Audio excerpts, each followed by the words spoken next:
A state of shock is not just what happens to us when something bad happens. It's what happens to us when we lose our narrative, when we lose our story, when we become disoriented.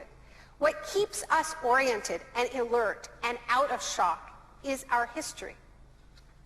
So a period of crisis like the one we're in is a very good time to think about history, to think about continuities, to think about roots. It's a good time to place ourselves in the longer human story of struggle.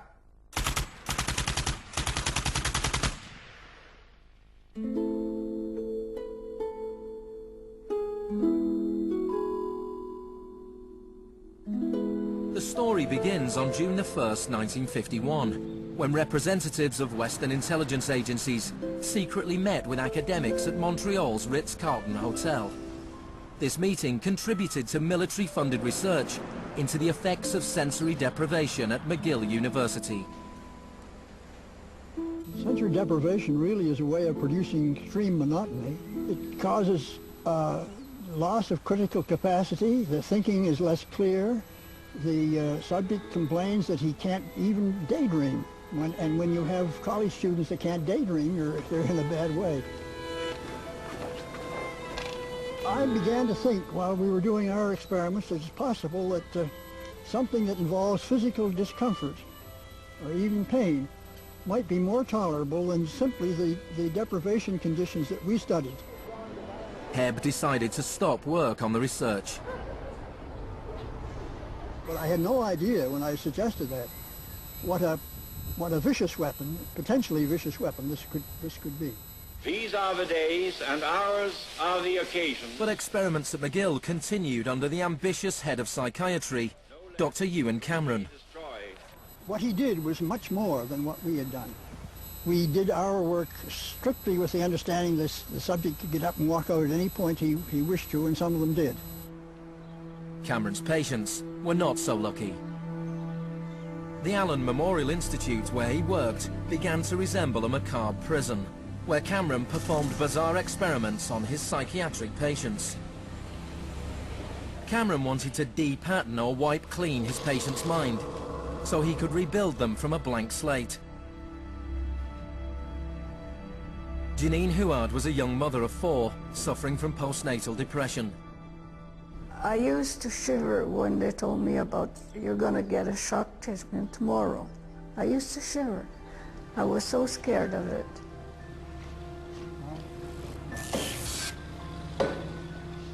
And I would wake up in another room, all mixed up and sad, and it used to make me very sad after. You're just like a zombie walking around. Cameron combined shock therapy with sleep therapy and the repeated playing of taped messages. It says, Janine, Janine, you are running away from your responsibility. You don't want to take care of your husband and children. All the time, the same thing. It sounds like you were being interrogated. Yes, interrogation, but for what purpose? It wasn't long before the CIA put Cameron's research into practice. Many of his techniques appear in the agency's Kubark Counterintelligence Interrogation Manual. These words are from the manual. It's a fundamental hypothesis of this handbook that these techniques are in essence methods of inducing regression of the personality. There is an interval, which may be extremely brief, of suspended animation, a kind of psychological shock or paralysis. Experienced interrogators recognize this effect when it appears, and know that at this moment the source is far more open to suggestion, far likelier to comply than he was just before he experienced the shock.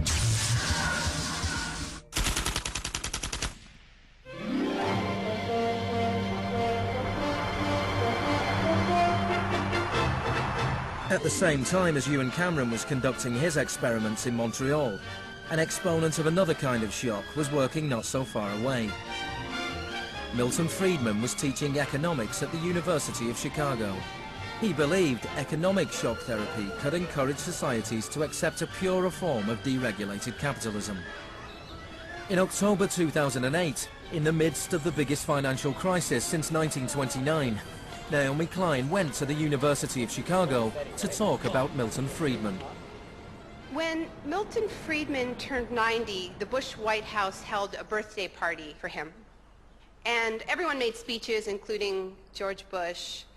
But there was a really good speech that was given by Donald Rumsfeld. My favorite quote in that speech from Rumsfeld is this. He said, "Milton is the embodiment of the truth that ideas have consequences." What I want to argue here is that the economic chaos that we're seeing right now on Wall Street and on Main Street and in Washington stems from many factors, of course, but among them are the ideas of Milton Friedman. The Wall Street crash of 1929 led to the Depression of the 30s.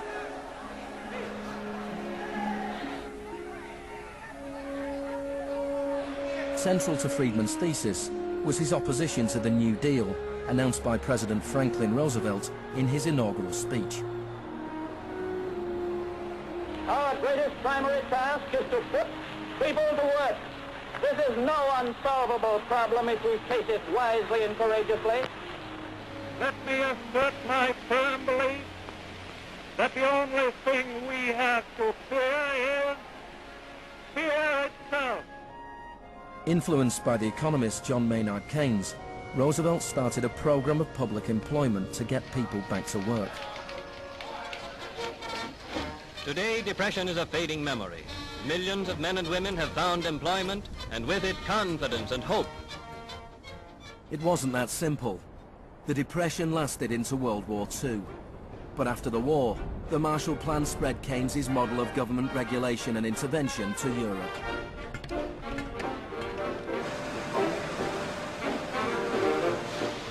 His principles were widely accepted, but not in the economics department of the University of Chicago. Milton Friedman from this university waged a war against the New Deal. Friedman was a member of a group called the Montpellier Society, led by the Austrian economist Friedrich von Hayek. They believed that if governments stopped providing services and stopped regulating markets, the economy would correct itself. In the 50s, they were seen as cranks, but over the last 30 years, their ideas have become the dominant economic doctrine. The thesis of the shock doctrine is that we've been sold a fairy tale about how these radical policies have swept the globe. That they haven't swept the globe on the backs of freedom and democracy, but they have needed shocks, they have needed crises, they have needed states of emergencies. Milton Friedman understood the utility of crisis. Only a crisis, actual or perceived, produces real change. When that crisis occurs, the actions that are taken depend on the ideas that are lying around.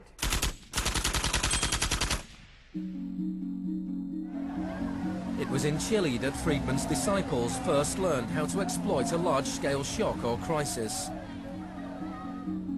Usually the official storytellers of neoliberalism, the official publicists, don't even mention Chile. They start the story with Thatcher and Reagan because it's much more flattering that way. In the 50s and 60s, Chile's progressive developmental policies were a beacon in the region. The government invested in health, education and industry. American corporations were worried their investments would suffer. In response, the US State Department began sponsoring students from Chile and the rest of South America to study free market economics with Milton Friedman. The University of Chicago had a joint arrangement with the Catholic University of Chile, under which a great many Chilean students came to the University of Chicago, were trained by us and received PhDs. These students went back and taught in Chile. The Catholic University Economics Department in Santiago became a little Chicago school. Arnold Harberger, the economist in charge of the program, described himself as a seriously dedicated missionary. In 1970, Salvador Allende's popular unity government won the election on a platform of nationalization of large sectors of the economy. Chile's phone company was majority owned by the US corporation ITT. It spearheaded attempts to stop Allende becoming president. It had the support of Richard Nixon in the White House. I was not there, but I can tell you what we now know to be a fact. He ordered the CIA to prevent Allende from assuming the presidency. And indeed, they tried to get me to lean on the Chilean military right after Allende was elected. Despite the efforts of the CIA, Allende was sworn in as president.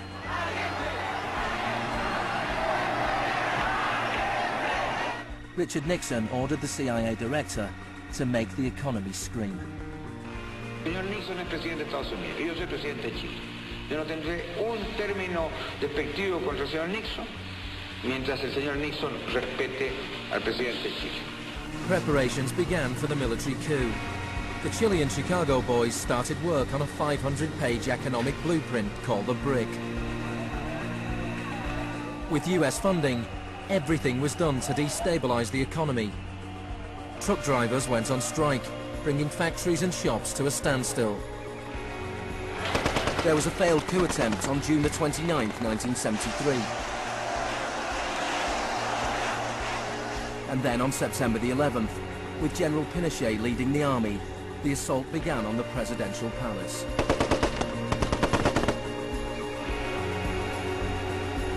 Chile had enjoyed 41 years of uninterrupted, peaceful democratic rule. Now it was being violently overthrown. Pinochet and his supporters described the coup as a war. It was certainly designed to look like one. It was a Chilean precursor to shock and awe.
Fuerzas Armadas y de Orden, solo bajo la inspiración patriótica de sacar al país del caos que en forma aguda lo estaba precipitando el gobierno marxista de Salvador Allende. The Chicago boys delivered their economic blueprint, the BRIC, to Pinochet.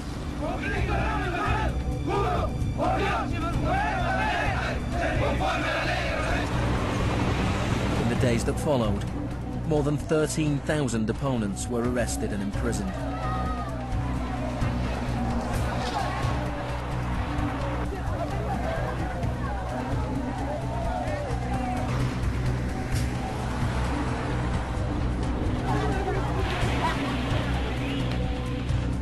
Thousands of prisoners were held in the National Stadium.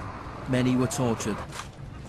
Chile became notorious around the world. ¿Cuántas personas?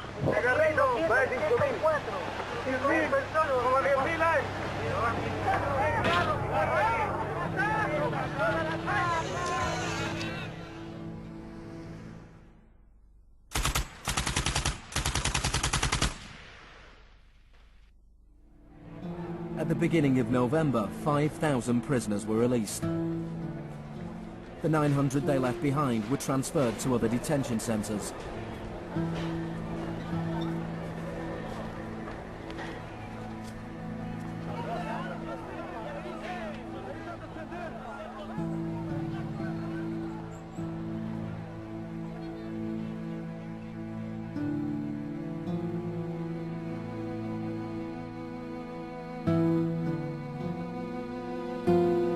Less than a month later, FIFA allowed Chile to play a World Cup qualifier in the very same stadium. Their opponents, the Soviet Union, refused to play there, so Chile were allowed to score into an open goal and went through to the 1974 World Cup finals.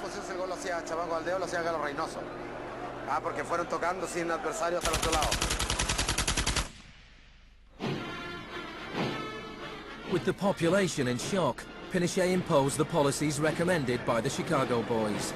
Removal of price controls, the sale of state companies, the removal of import barriers and cuts to government expenditure. Friedman later openly acknowledged the importance of the Chilean experiment. Here was the first case in which you had a movement toward communism, which was replaced by a movement toward free markets. It didn't work. A year later, inflation was 375% per year, the highest in the world. So in March 1975, Arnold Harberger and Milton Friedman flew into Santiago. He used a phrase that had never before been used in a real-world economic crisis. He called for shock treatment. He said that he was like a doctor that was going to help a country that was suffering an epidemic, and he was simply prescribing the medicine. Friedman wrote that General Pinochet was sympathetically attracted to the idea of a shock treatment, but was clearly distressed at the temporary unemployment it might cause.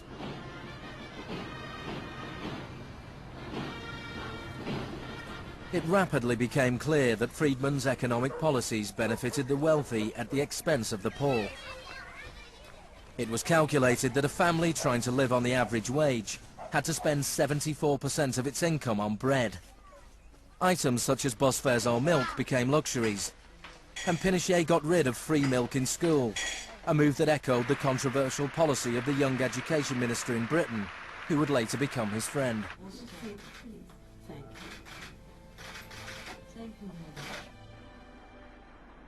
In order to enforce these economic policies, there had to be an enemy to fear. Tampoco creo yo que se haya triunfado totalmente sobre el marxismo. El marxismo es como un fantasma. Cuesta mucho tomarlo. Mejor dicho, no se puede tomar.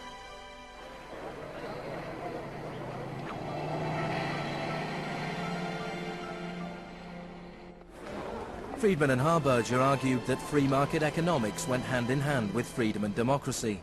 But in Chile, where their ideas were being implemented within the context of a military dictatorship, the opposite was true.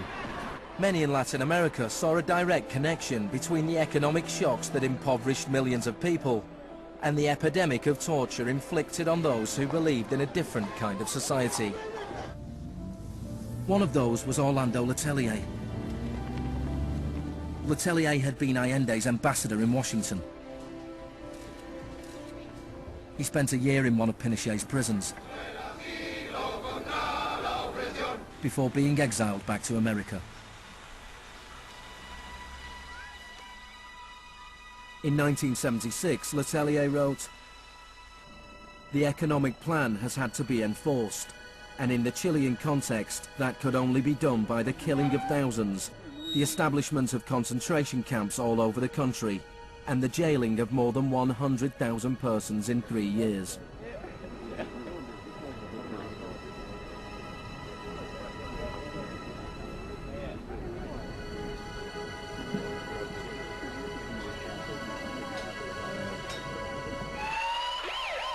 Less than a month later, Letelier was killed by a car bomb.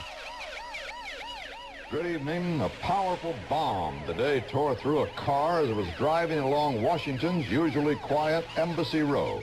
The Chilean was Orlando Letelier, who also had been foreign minister during the last months of the late Salvador Allende's Marxist regime. Richard Roth reports. Michael Townley, a member of Pinochet's secret police, was behind the bombing. He'd entered the US on a false passport with the knowledge of the CIA. Michael, buenas noches. Buenas noches, Pablo. La opinión del Poder Judicial chileno, ¿hay confianza en él? Mire, yo confío plenamente en la justicia chilena como patriota y luchador antimarxista y juntista por sobre todas las cosas. Despite his confidence, Townley was extradited to the US and convicted of Letelier's murder. Pinochet ruled Chile as a military dictator for 17 years, but in a frank interview, Harberger remained in denial. You cannot have a repressive government for long within a genuinely free economic system. In the same year as Orlando Letelier's murder, Milton Friedman was awarded the Nobel Prize for Economics. You know, you people have such a distorted idea of what went on. Let me tell you some facts. Number one, I was offered 2 honorary degrees by universities in Chile before I went down. I refused to take them because those universities were being supported in part by public funds, and I did not want to appear in any way to provide any support to the political system in Chile. I'm not a representative of Chile. I'm not an advisor to Chile. I have no commitments to the government of Chile.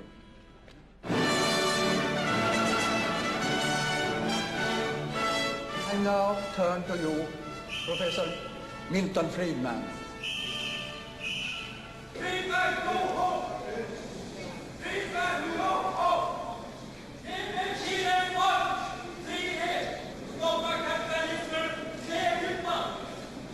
I am very sorry for this incident. It could have been worse.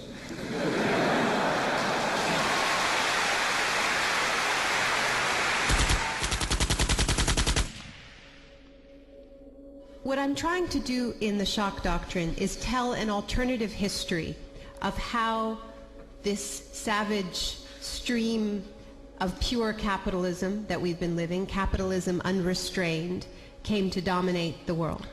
Chile wasn't the only country in South America to adopt Chicago school policies. Friedman's disciples held key positions in Brazil and advised the government of Uruguay. Then on March the 24th, 1976, a military coup overturned the government of Isabel Perón in Argentina. A junta of 3 generals took over the country, led by General Videla. Chicago boys landed key economic posts in the military government. They seized the opportunity for major economic and social re-engineering. And within a year of the coup, wages lost 40% of their value, factories closed, poverty spiraled. Just as in Chile, people had to be terrorized into accepting these economic policies. Videla learnt from Pinochet's experience. He adopted the tactic of disappearing people. Striking a balance between public and private horror, disappearances were often carried out in broad daylight, but could always be denied.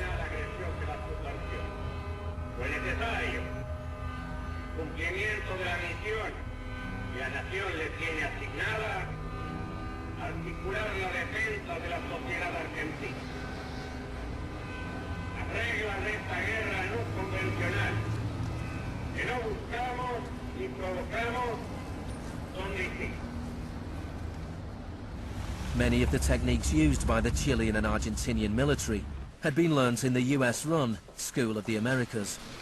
Torture techniques taught, from rape to derobing to torture with pointed objects, breaking of extremities, poking eyes out, branding. In Latin America, there are various regimes which at the moment are abusing human rights. Political murder, torture, deportations, imprisonment without trial, using the techniques they may have learned in this establishment. You may be right. If you can say that the skills which we've taught here have been applied, I can't deny that. The use of torture of a known enemy soldier to gain some kind of military advantage, I think is justifiable and smart. To go beyond that, to use torture techniques merely to intimidate people is completely wrong, unethical and immoral. But in Argentina and Chile, these techniques were not used just on soldiers or terrorists. They were used on students and union members. They were used on anyone who opposed the free market economic policies of the regime.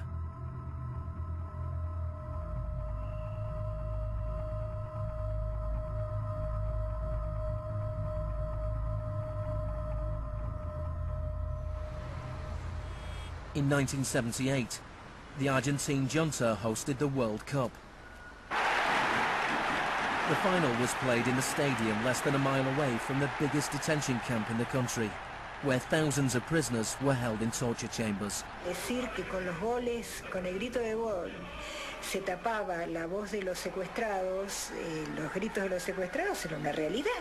Organización extraordinaria, miles y miles de banderas, miles y miles de gargantas enronquecidas, 25 millones de argentinos que tienen un solo color, el celeste y blanco. El fútbol ha hecho el milagro del país, de este maíz maravilloso que nos siguen atacando aquellos que... And Argentina took their terror regime one step further than Chile. Among the disappeared were hundreds of pregnant women, women who were allowed to give birth before being murdered. De todas aquellas mujeres que estaban embarazadas, les permitieron tener a sus hijos para una vez que nacieran sacárselos. Y eso sucedió con 500. Yo soy uno de esos 500. Those children, many of whom were raised by families connected to the military, were a powerful reminder of the junta's project to re-engineer an entire society.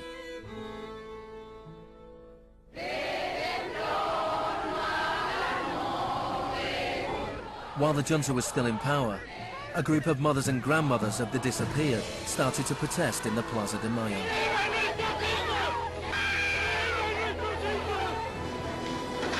They turned detective, searching for the disappeared children.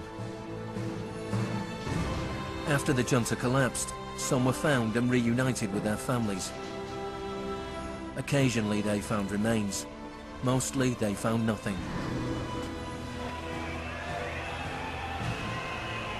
General Videla was found guilty of murder, kidnapping and torture.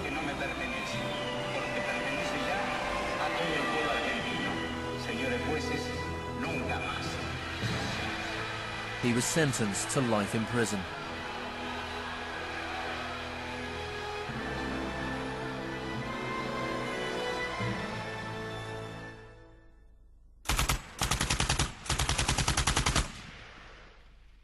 Early experiments in Latin America presented Friedman and his cohorts with a serious ideological problem.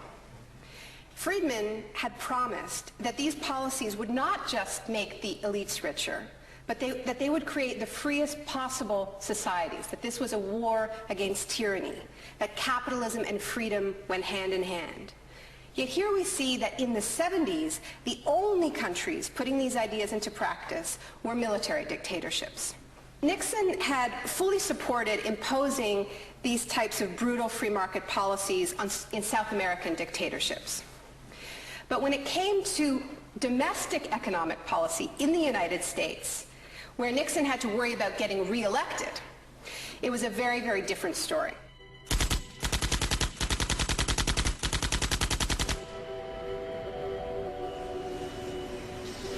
Friedman enjoyed a friendly relationship with Nixon.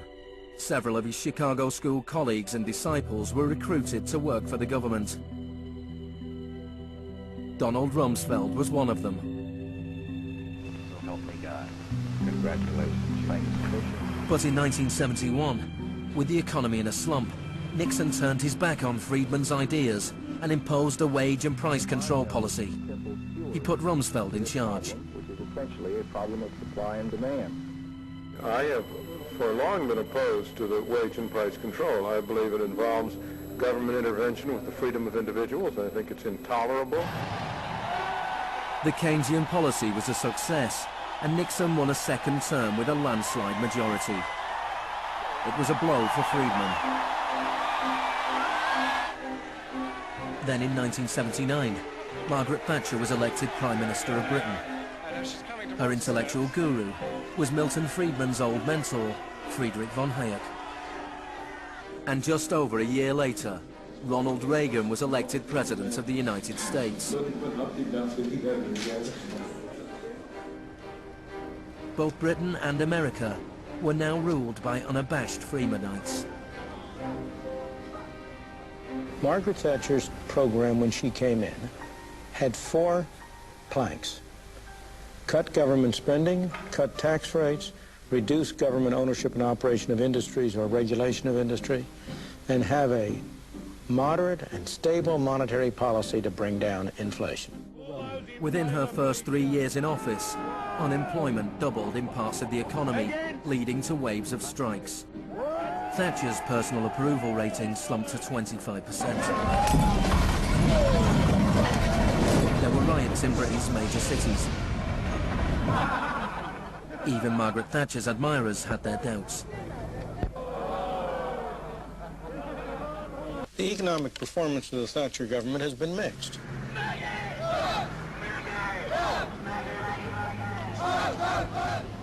To those waiting with bated breath for that favorite media catchphrase, the U-turn, I have only one thing to say.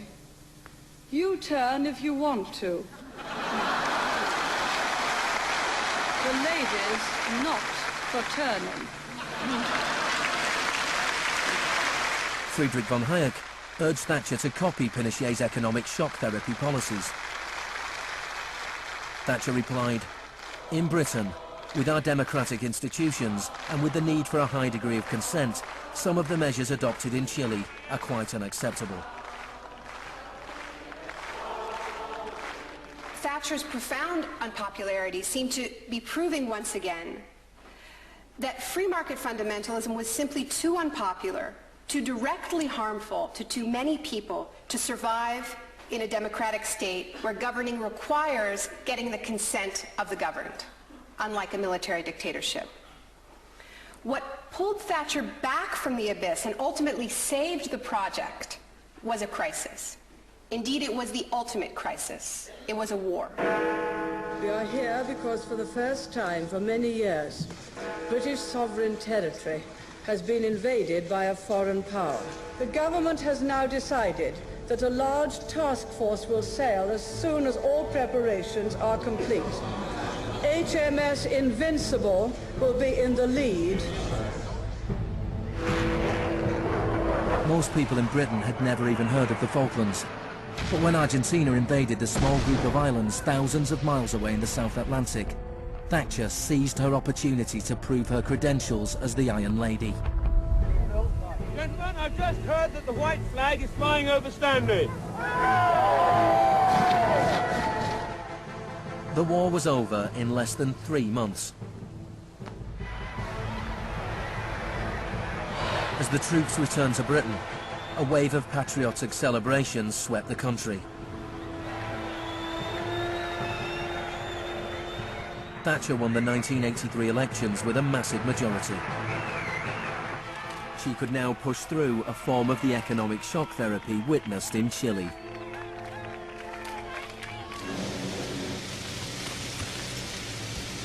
The most powerful union in Britain was the National Union of Mine Workers.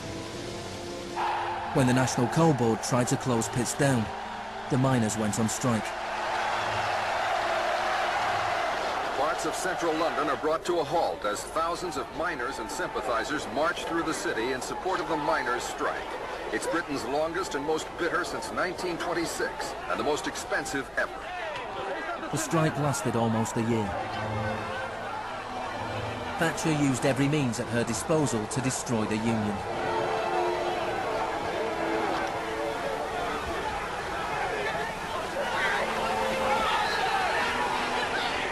Eventually, the miners were defeated. Thatcher used this victory to bring the Chicago School Revolution to Britain. A series of glossy commercials promoted a massive program of privatizations. Thatcher sold off the steel industry, water, electricity, gas, telephones, airlines, oil. Public housing was sold off. Council services put out a tender. In 1986, financial and banking services were deregulated.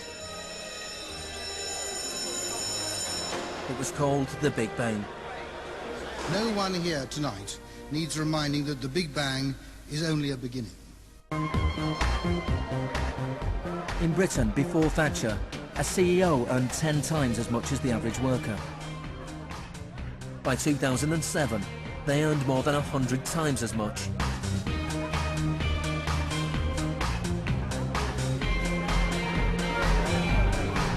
In the US before Reagan, CEOs earned 43 times as much as the average worker. By 2005, they earned more than 400 times as much. Friedman openly acknowledged the importance of Thatcher and Reagan in the spreading of Chicago school policies around the world. The coincidence of Thatcher and Reagan having been in office at the same time was enormously important for the public acceptance worldwide of a different approach to economic and monetary policy. Thank you very much. What I'm describing now is a plan and a hope for the long term. The march of freedom and democracy, which will leave Marxism, Leninism on the ash heap of history as it has left other tyrannies which stifle the freedom and muzzle the self-expression of the people.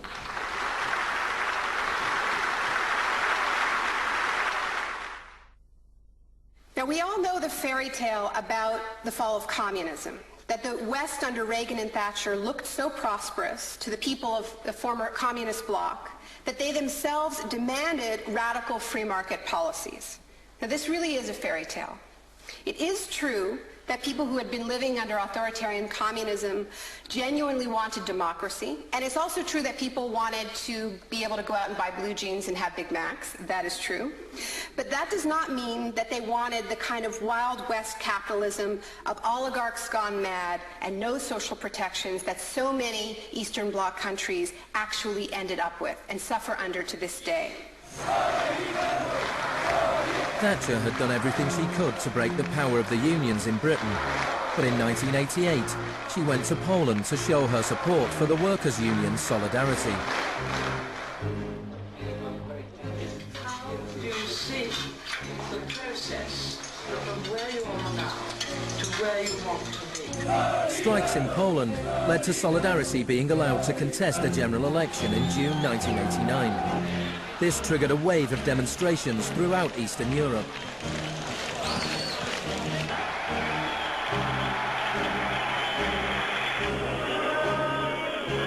In the past, the Soviet Union had used military force to crush democratic movements. But the Soviet Union had a new type of leader, Mikhail Gorbachev, who was committed to glasnost and perestroika. He talked about a third way, a gradual transition to Scandinavian-style social democracy, something between free market capitalism and communism. Gorbachev charmed the public and politicians of the West. He's a bold, a determined and courageous leader. Gorbachev stood and watched as one by one the old communist regimes collapsed.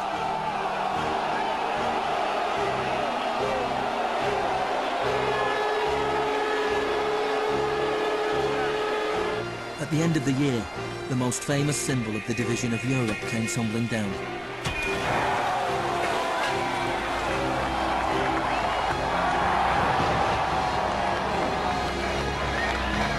For Friedman and the Chicago boys, a whole new world opened up. In the Soviet Union, Gorbachev was hoping to gradually reform the Russian economy. In 1991, Gorbachev was invited to the G7 summit in London. He was hoping for financial support for his gradual economic reforms. Instead, he was told that unless he embraced radical shock therapy, there would be no aid at all. Thank you, Mr. President. That's not a little close. The next month, there was a coup attempt against him. A group of Communist Party hardliners placed Gorbachev under house arrest in his holiday home in the Crimea. Tanks surrounded the White House, the Russian parliament.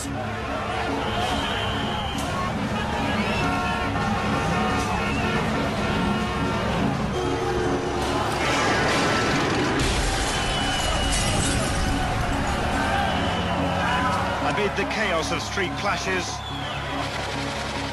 it was obvious that to reinforce their position, the hardliners would have to resort to violence.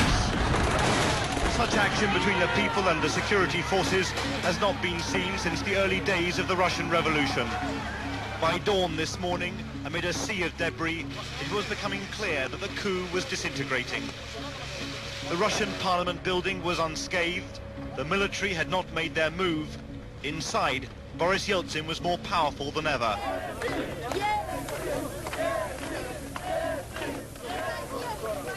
This was Yeltsin's finest hour.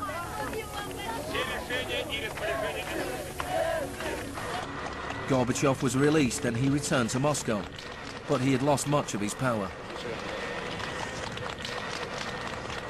Я выражаю признательность за принципиальную позицию россиянам, президенту России Борису Николаевичу Ельцину. In December 1991, the Soviet Union was dissolved, a profound shock for the Russian people. Yeltsin was now in charge of economic policy for the Russian Federation.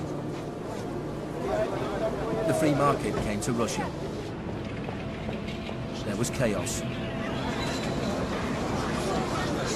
The adoption of Chicago school policies in Russia marked the beginning of a new chapter in the free market crusade. It was all shock, no therapy.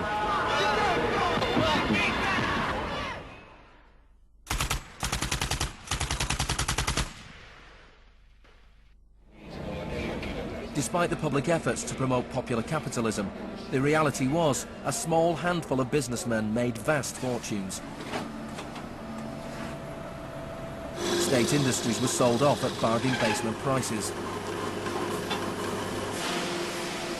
The Russian press dubbed Yeltsin's advisors the Chicago Boys.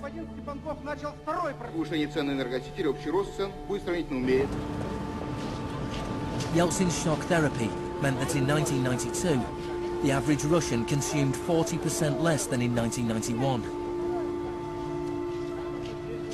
A third of Russians fell below the poverty line, and wages weren't paid for months.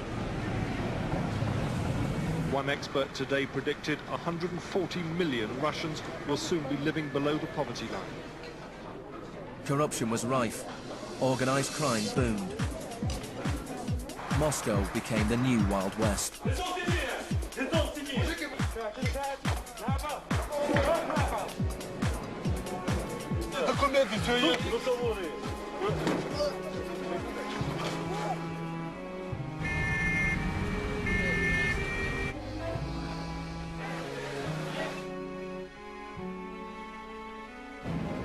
The majority of Russians opposed the Chicago Boys' radical vision for their country.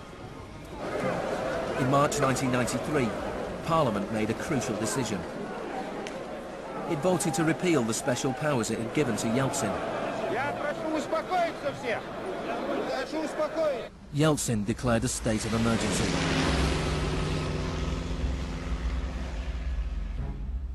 The Constitutional Court ruled that it was illegal.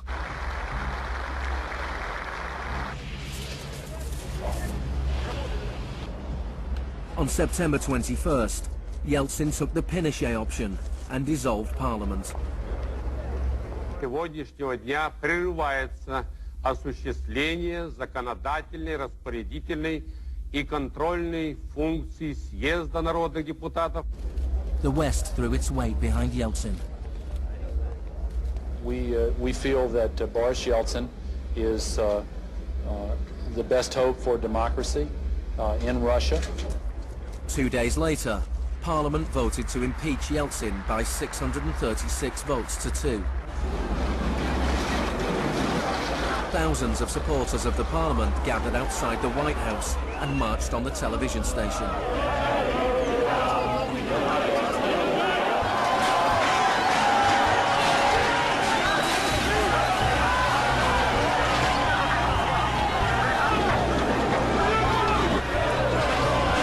It looked like the supporters of Parliament were winning. Yeltsin flew back to Moscow from his holiday home. That night, 100 demonstrators were killed as the Yeltsin authorities fought back.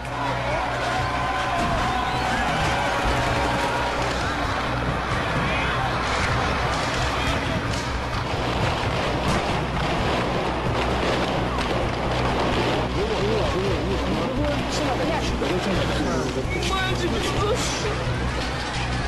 the 4th of October, he ordered troops to storm the White House, shelling the very building he had defended 2 years earlier.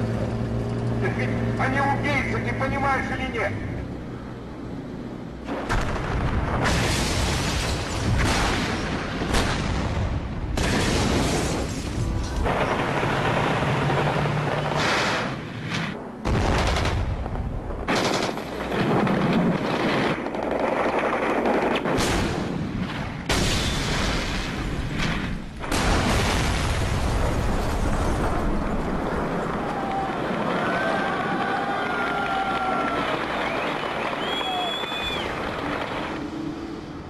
Christopher, the US Secretary of State, said, "The United States does not easily support the suspension of parliaments, but these are extraordinary times."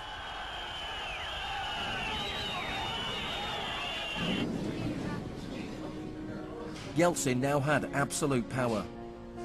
With the advice of his Chicago boys, he ruled through a form of crony capitalism.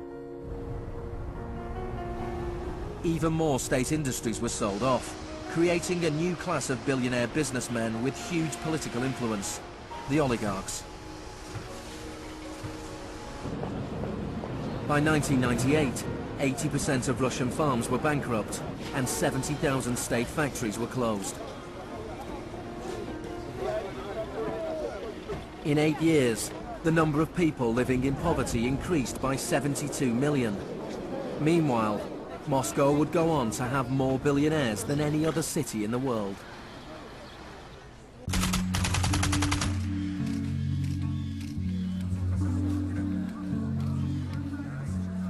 Good afternoon. Thank you for coming. Today it is my honor to announce that I'm submitting the name of Donald Rumsfeld to be Secretary of Defense. I look forward to serving our country again. Rumsfeld had been Secretary of Defense before under Gerald Ford.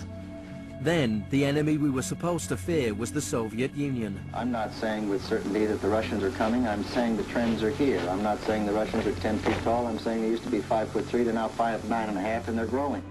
Now there was a new enemy closer to home. On September the 10th, 2001, Rumsfeld made a speech laying out his plans to privatize much of the US military. Milton Friedman would have been proud. He said, "The topic today is an adversary that poses a threat.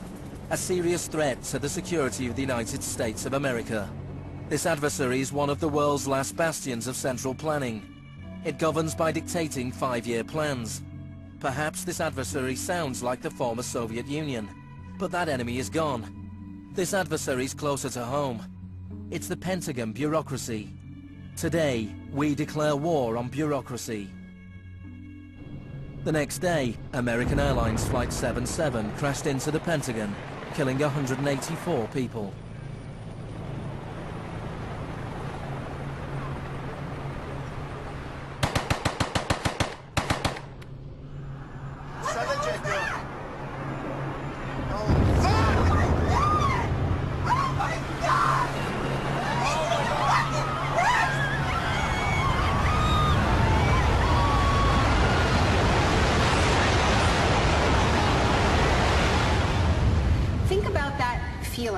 After those attacks. Who are these people? Where did they come from? Why do they hate us? There was a total loss of collective narrative. We were not living in the world that we thought we lived in. And we kept hearing from our political leaders that everything we thought we understood before the attacks no longer applied. There was a new phrase, pre-9/11 thinking. And what happened in that moment is that suddenly news stories sort of magically appeared. That we were in a clash of civilizations. That's the world that we suddenly lived in.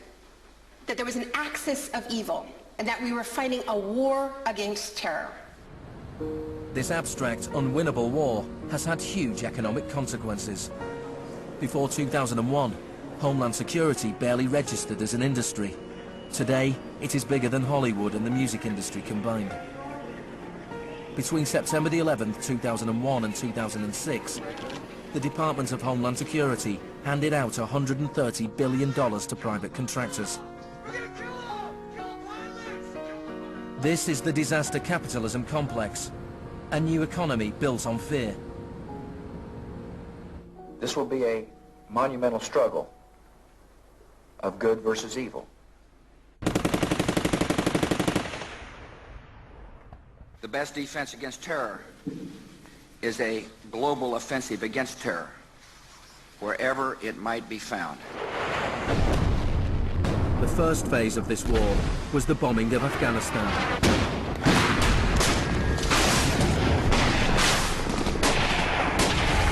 The Taliban government was quickly overthrown.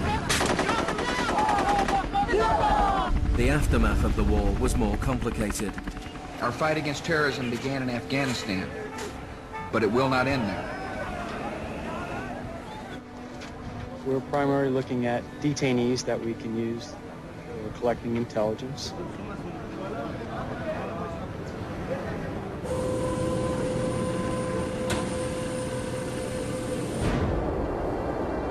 Guantanamo was the first time that the techniques of the Kubark Manual were explicitly and publicly being used by American forces, officially sanctioned in the White House and openly broadcast on television around the world.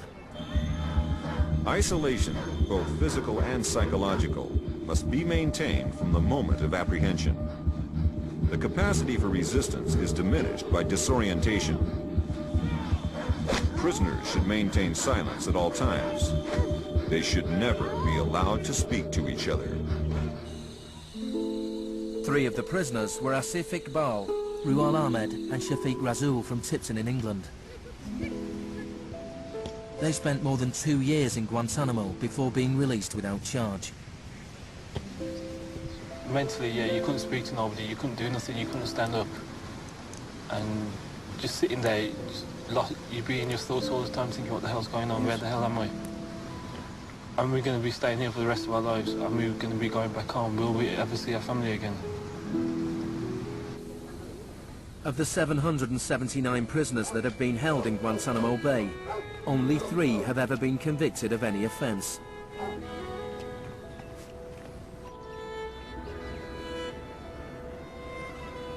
Well, the only thing I know for certain is that these are bad people.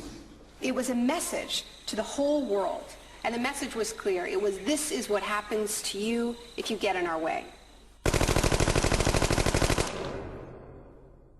The war on terror is not about one man, and it is not about one country. There were many justifications given for the invasion of Iraq. But if the US had really wanted to attack a country where the leaders of Al-Qaeda were thought to be hiding, which had nuclear weapons and was selling nuclear technology to other countries, then Pakistan would have been the obvious choice. It had close connections to the Taliban and was being run by a military dictator. Instead, George Bush chose to target Iraq, a country with the 3rd largest oil reserves in the world.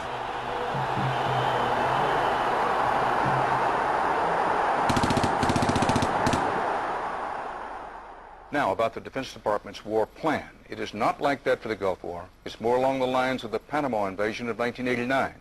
CBS News has been told it would start on what's called A-Day. A as in airstrikes. Airstrikes so devastating, they would leave Saddam's soldiers unable or unwilling to fight.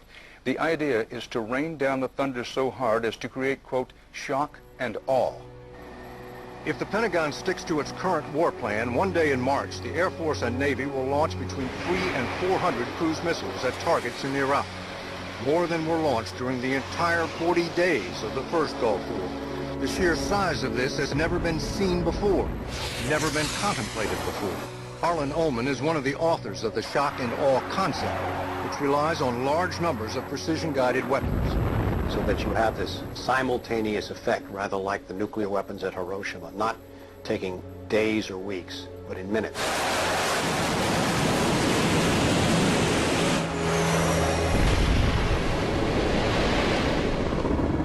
You also take the city down. By that I mean you get rid of their power, their water, and you begin this relentless campaign to wear them down so that 2, 3, 4, 5 days they are physically, emotionally, and psychologically exhausted.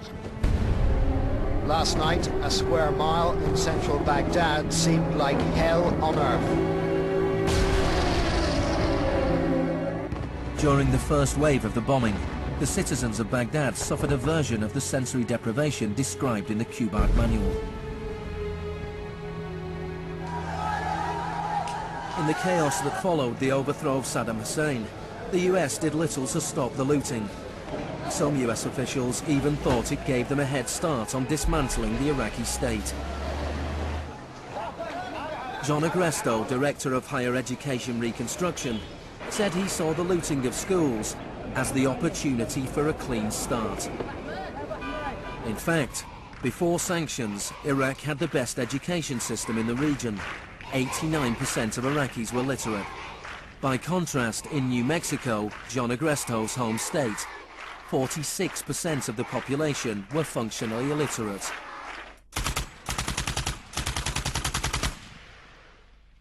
In Iraq, you had three distinct forms of shock that were all working together and reinforcing each other. You had the shock of the war, which was immediately followed by economic shock therapy imposed under Paul Bremer. And as resistance to that economic transformation, that very rapid economic shock grew, you had the shock of enforcement, including torture. Three different kinds of shock.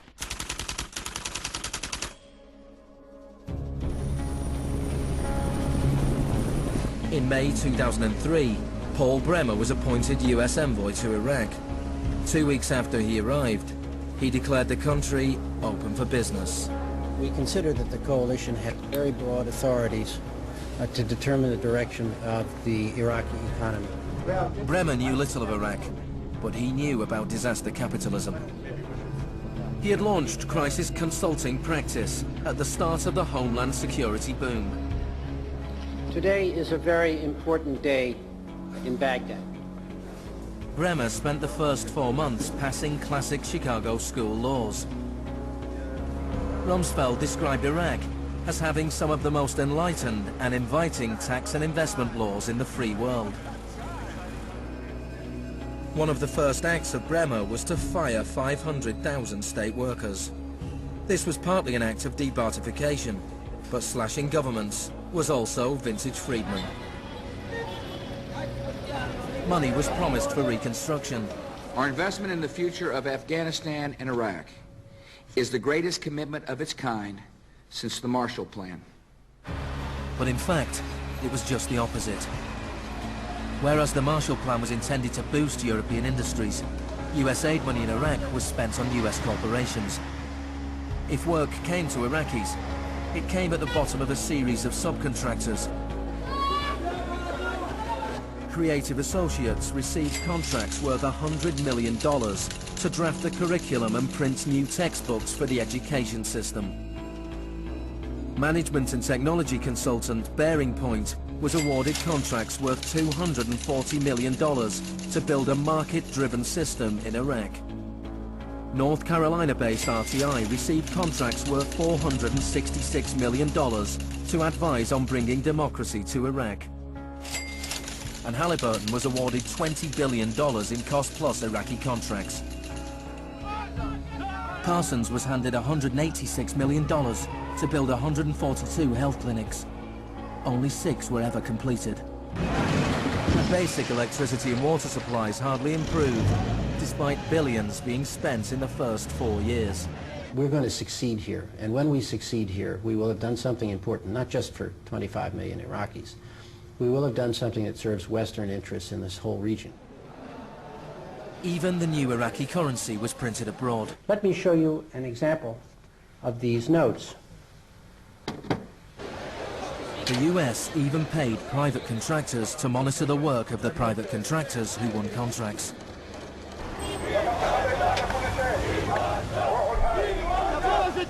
I was in Baghdad in 2004, and this is the period when bombs started to go off regularly in Baghdad. In fact, the night that I arrived, a bomb went off very near a hotel.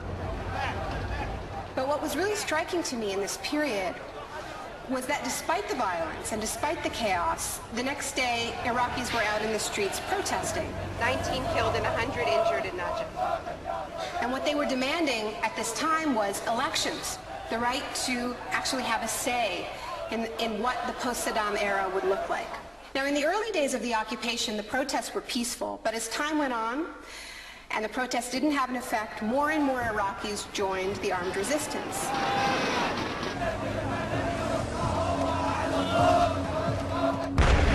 The violence spun out of control.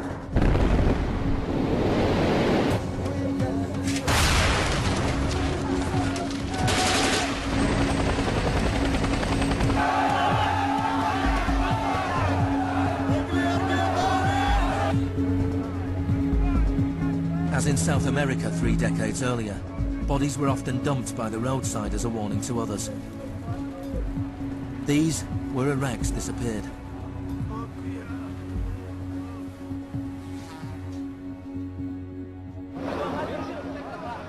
Extremely aggressive measures were needed to suppress the opposition.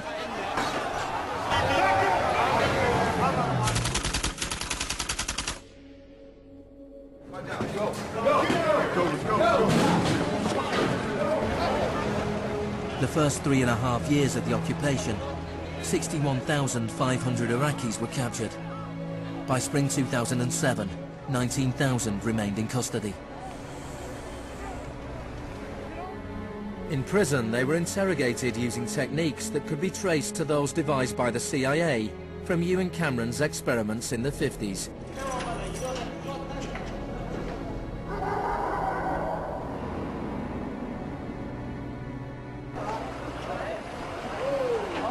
According to the Red Cross, US military officials admitted that between 70 and 90% of arrests in Iraq were mistakes.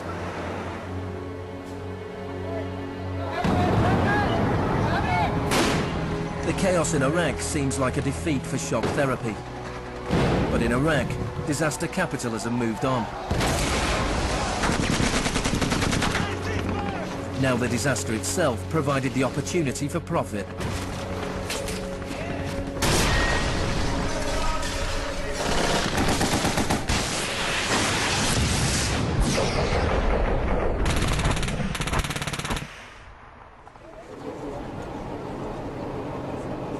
US military spending has almost doubled since 2001, nearing $700 billion per year. As long ago as 1961, President Eisenhower, not a noted liberal, warned of the danger of a too powerful military. Now this conjunction of an immense military establishment and a large arms industry is new in the American experience. We must guard against the acquisition of unwarranted influence, whether sought or unsought, by the military-industrial complex. We must never let the weight of this combination endanger our liberties or democratic processes. The war in Iraq is the most privatized war in modern history. The Green Zone in Baghdad is an extreme version of what is happening around the world. A privatized, secure world protected from the chaos outside.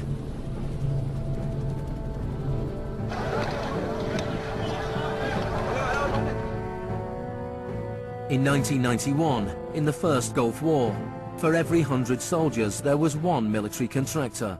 In 2003, at the beginning of the war in Iraq, for every 100 soldiers there were 10 contractors. By 2006, for every 100 soldiers there were 33 contractors. A year later, for every 100 soldiers there were 70 contractors. By July 2007, there were more contractors than soldiers in Iraq.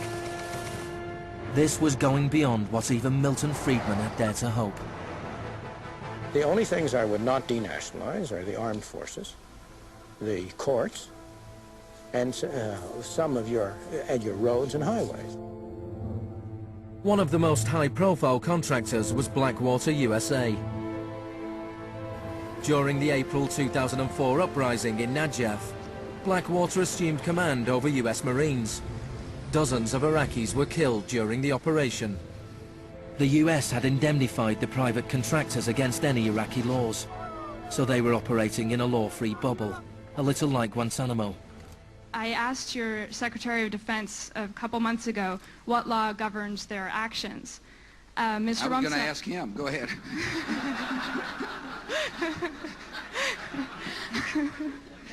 Help. Well, I was hoping...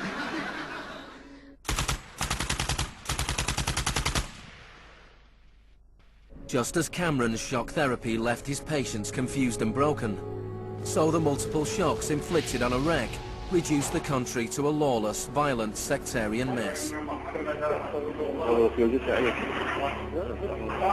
By the time of Saddam Hussein's execution in 2006, 1,000 Iraqis were being killed each week.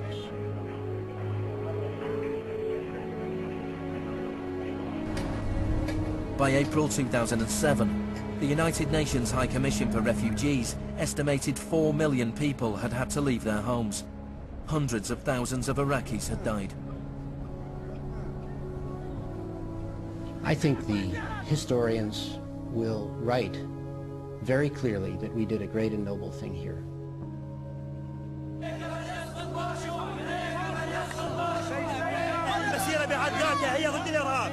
ضد الإرهاب الأمريكي، لأن الأمريكان يقتلون النساء ويعتقلون النساء ويقتلون الأطفال ويهينون الشيوخ ويقتلون الشباب. أمريكا بالإرهاب هي الإرهاب.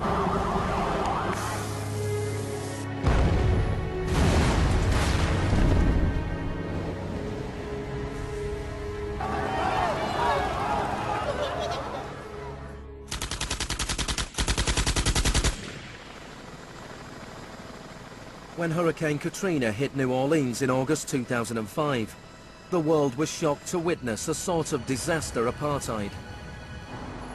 The economically secure drove out of town, while tens of thousands of the vulnerable were stranded with little or no help from the state. I went to New Orleans while the city was still underwater. And what I saw was that what I had witnessed in Iraq was repeating, not in the aftermath of a war, but in the aftermath of a tremendous natural disaster. Milton Friedman died in 2006. His very last piece of public policy recommendation was an op-ed he wrote for the Wall Street Journal 3 months after Katrina. He said, most New Orleans schools are in ruins, as are the homes of children who have attended them. The children are now scattered all over the country.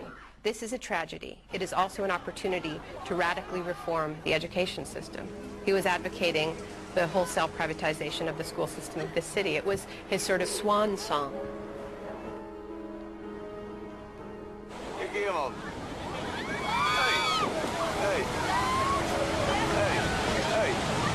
I'd witnessed a similar process in Sri Lanka in the aftermath of the 2004 tsunami. People who lived on the beaches for generations were prevented from returning so that the land could be privatized and sold off to luxury hotels.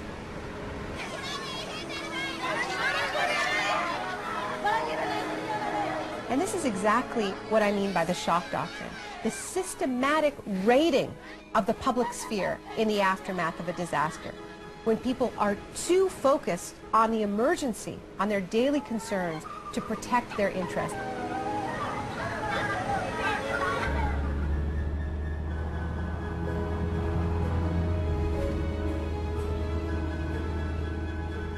Maybe the first act of resistance is to refuse to allow our collective memory to be wiped. In 2008, Naomi Klein visited Villa Grimaldi with Isabel Morel, the widow of Orlando Letelier. Villa Grimaldi is a memorial to the cruelty of the Pinochet regime and to its eventual defeat. Villa Grimaldi fue el principal centro de tortura mientras se buscaba implementar la política de choque económico. Esta es la que tú señalas en el libro como las casas de uno por uno donde estaban los detenidos en Villa Grimaldi. It's not that I loved Pinochet, but I think that he was our teacher in many things. We learn about evil.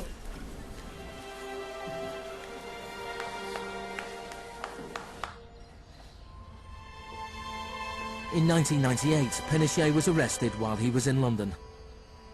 His old ally, Margaret Thatcher, stood by his side. I know how much we owe to you.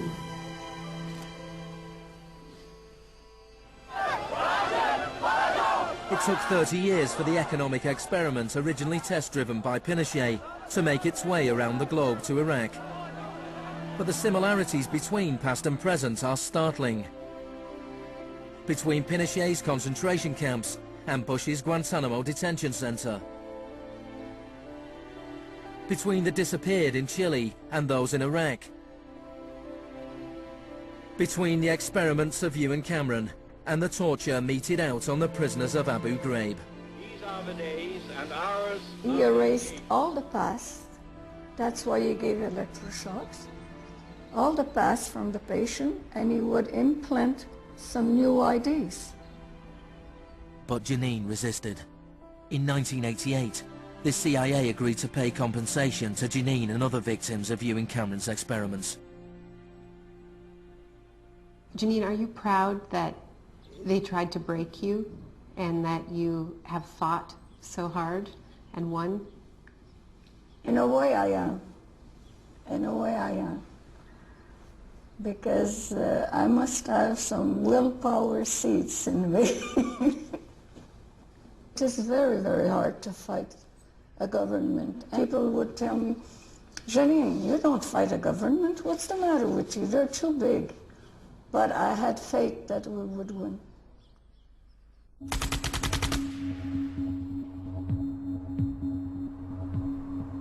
It is in the nature of unregulated markets to be volatile. Bubbles are allowed to inflate, and then, inevitably, they burst. Since the deregulation of the Big Bang in the 80s, there have been a number of market shocks. In 1987, there was Black Monday. Markets fell spectacularly. It was the largest one-day percentage decline in stock market history. In 1992, there was Black Wednesday, when currency speculators made fortunes betting against the pound. In 1997, there was the Asian contagion. In 1 year, $600 billion disappeared from the stock markets of Asia.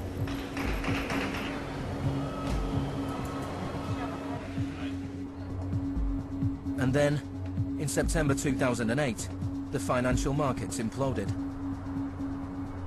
The market is not functioning properly. There has been a widespread loss of confidence.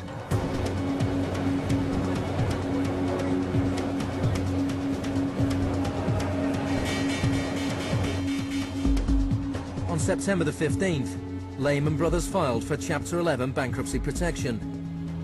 Yet only 1 week later, it was announced that workers at their New York office would share $2.5 billion in bonuses. It is estimated that Wall Street firms paid $18.4 billion in bonuses last year, the year of the crash. Despite the torrent of populist rhetoric about taking on the fat cats and standing up for the little guy and saving Main Street, not Wall Street, we are witnessing a transfer of wealth of unfathomable size. It is a transfer of wealth from public hands, from the hands of government, collected from regular people in the form of taxes, into the hands of the wealthiest corporations and individuals in the world. Needless to say, the very individuals and corporations that created this crisis. We are in the midst of a once-in-a-century credit tsunami. I found a flaw. I don't know how significant or permanent it is, but I've been very distressed by that fact. In the United States, it was the financial crisis that secured Obama's victory. Americans wanted to change course. Hello, Chicago!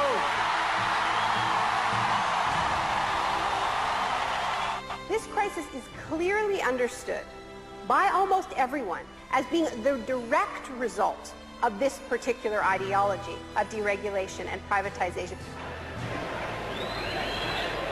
The scale of the crisis offers the hope of change. The shock doctrine as a strategy relies on us not knowing about it for it to work. And what I find most hopeful about the current economic crisis is that this tactic is getting tired, because that element of surprise is no longer there. We're on to them, and it's not working. We're becoming shock resistant. The last time the world suffered a financial crisis as severe as this, people turned to the Keynesian policies of the New Deal. Let me assert my firm belief that the only thing we have to fear is fear itself. More than 1 million people came to Washington to hear Obama's inauguration speech. Many journalists made comparisons with FDR. Now, there's been a lot of talk recently about comparing Obama to Franklin Delano Roosevelt. So I want to talk a little bit about FDR, because there's a great FDR story, and it could be an apocryphal one, about when he would be visited by some progressive organization or a union, and they would be proposing some new progressive policy that they wanted to be part of the New Deal. And he would hear them out, and he would listen to them, and then at the end he would say, now go out there and make me do it. And they did. In 1937, which was a pivotal year for the New Deal, do you know how many strikes there were in this country? 4,740 strikes, lasting an average of 20 days. Do you know how many strikes there were in 2007? 21. Now, the other reason to remember this history of struggle is that it tells us something very important, something that we need to remember at this moment when so much is at stake. It teaches us that if we want responses to this economic crisis that leave us with a world that is healthier, that is more just, that is more peaceful, we are going to have to go out there and make them do it. Thank you.